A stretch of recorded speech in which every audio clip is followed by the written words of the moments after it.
Espace préhébertien réel, orthogonalité, projection orthogonale sur un sous-espace vectoriel de dimension finie, application. Une leçon pour l'agrégation interne de mathématiques. Dans toute la leçon, E désignera un R espace vectoriel. De plus, n est un entier naturel non nul, x et y sont des vecteurs de E. Première partie, la structure. On va définir une application sur 2 croix dans R comme étant bilinéaire, symétrique et définie positive. Cette application s'appellera un produit scalaire. On va noter norme de x, c'est la racine carrée du produit scalaire de x par x. C'est possible par positivité du produit scalaire, sauf que cette notation est un petit peu abusive, puisqu'en fait on ne sait pas que c'est une norme. Techniquement, on n'a pas l'inégalité triangulaire.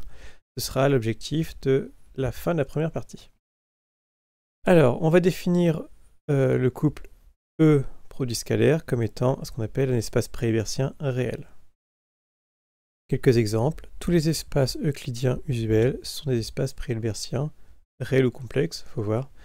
On rajoute en fait l'axiome de dimension finie. Et si on s'en passe, ça marche aussi. L'ensemble des fonctions continues de 0 à 1 dans R, muni de l'application f scalaire g, c'est l'intégrale entre 0 et 1 de f de t g de t dt. Un produit scalaire. Et E, qui correspond à L2 de R, c'est-à-dire les suites de R dont les carrés, la série des carrés convergent. On va munir l'application x scalaire y, c'est la série constituée de la multiplication terme à terme des termes de la suite. Si on n'a pas de dimension finie, on a quand même ce qu'on appelle les propriétés calculatoires que l'on trouvait déjà sur l'espace euclidien, c'est-à-dire les identités remarquables, les trois classiques qu'on a déjà vus au collège, l'identité du parallélogramme qui vous permet d'exprimer les normes de deux vecteurs, les carrés des normes des vecteurs, sans utiliser les produits scalaires, et inversement, les identités de polarisation qui vous permettent de reconstruire un produit scalaire via le carré des normes. On a enfin ce qu'on appelle le théorème de Cauchy-Schwarz, l'inégalité de Cauchy-Schwarz, qui vous dit que la valeur absolue du produit scalaire de x et y est inférieure à la norme de x fois la norme de y. Ça prouve a posteriori que L2 de R est bien un espace vectoriel, ce qui n'est pas une évidence lorsqu'on y réfléchit un petit peu. Et enfin, l'inégalité de Minkowski, qui vous dit que la norme de x plus y est inférieure à la norme de x plus la norme de y. Ça vous assure que finalement, ce qu'on appelle une norme depuis le départ est bien une norme au sens mathématique du terme. On appelle ça une norme hilbertienne associée au produit scalaire. En deuxième partie, intéressons-nous à ce qu'on appelle l'orthogonalité. Commençons par définir cela. Deux vecteurs sont orthogonaux si leur produit scalaire est nul. Deux vecteurs sont orthonormaux si leur produit scalaire est nul et que leur norme à chacun d'eux fait 1. On a le théorème de Pythagore qui est une simple application des règles de calcul usuelles.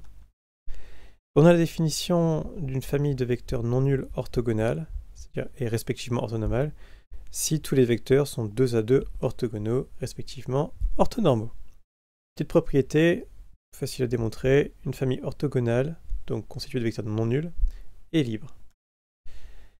Et finalement, le théorème qu'on appelle algorithme d'orthogonalisation de Graham-Schmidt, qui est plutôt un algorithme d'orthonormalisation d'ailleurs, qui vous dit que si vous prenez une famille x1, xn de vecteurs libres de E, alors vous pouvez trouver une unique famille orthonormale E1, En, telle que les espaces vectoriels engendrés par E1 jusqu'à EK, c'est le même espace vectoriel que celui engendré par x1 jusqu'à xk, et en plus, le produit scalaire de EK et xk est strictement supérieur à 0.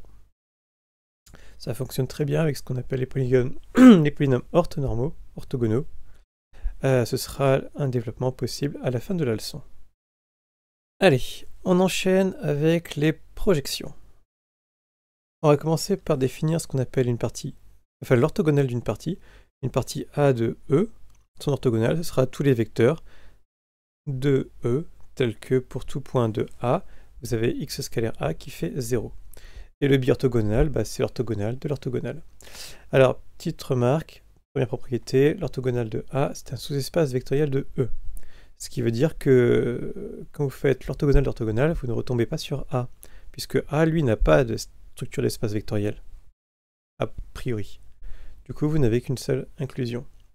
Et ce qui est intéressant, c'est que si on prend A avec une structure d'espace vectoriel, ça ne fonctionnera toujours pas. Il faut un truc très particulier, c'est le fait que on puisse avoir une structure d'espace vectoriel de dimension finie. Dans ce cas-là, tout va très bien fonctionner. On va munir notre sous-espace vectoriel d'une base orthonormale, E1, En, et on va avoir que l'orthogonale de f est en somme directe avec f, et que donc l'orthogonale de l'orthogonale, de le biorthogonal, est exactement f. Cette décomposition permet d'introduire ce qu'on appelle la projection de f par élément f orthogonal, c'est-à-dire vous prenez un vecteur, vous regardez la composante sur f, la composante sur f orthogonale, et vous châtez la composante sur f orthogonale. Et bien il se trouve que vous avez une autre expression, une propriété. En fait, la projection sur f d'un vecteur de x, ce sera simplement la somme pour égal à 1 à n du produit scalaire de x sur chacun des vecteurs de la base de f. Et le théorème très important qu'on obtient, c'est le fait que la norme entre x et la projection va minimiser, même pas un, enfin c'est un min, va minimiser toutes les normes de x entre x et chacun des points de f, chacun des vecteurs de f. Alors, ça nous donne deux applications. La première, la minimisation. Par exemple, on peut essayer de trouver a, b et c tels que l'intégrale entre moins 1 et 1 de t cube moins t carré moins bt moins c, le tout au carré, soit le plus petit possible. Alors, écrit comme ça paraît pas être très évident, mais si on regarde bien le théorème 5 de la partie 3, on voit qu'il y a un lien. At carré moins bt moins c, ce sont les polynômes sur R2 de x, et donc là on est en train d'essayer de minimiser une distance entre une fonction, t3, et un ensemble de polynômes. Or, les polynômes sont des sous-espaces vectoriels de dimension finie si vous fixez un degré maximum de l'espace des fonctions continues. Ça doit bien fonctionner. Deuxième développement possible, les polynômes orthogonaux. On en a parlé, si vous prenez l'algorithme de Graham-Schmidt, vous définissez un produit scalaire sur l'ensemble des fonctions continues de 0 à 1 dans R. Vous munissez ce produit scalaire d'un poids, comme ça vous pouvez faire varier un petit peu comme vous voulez, et bien vous obtenez ce qu'on appelle les polynômes orthogonaux, qui sont en fait des polynômes orthonormaux, d'après l'algorithme de Graham-Schmidt. Il y en a plein, d'accord. Il y a les polynômes de Legendre, le polynôme de Laguerre. Chacun de ces polynômes, de cette famille de polynômes orthogonaux, est en fait associé à un produit scalaire dont le poids, oméga, est un petit peu variable.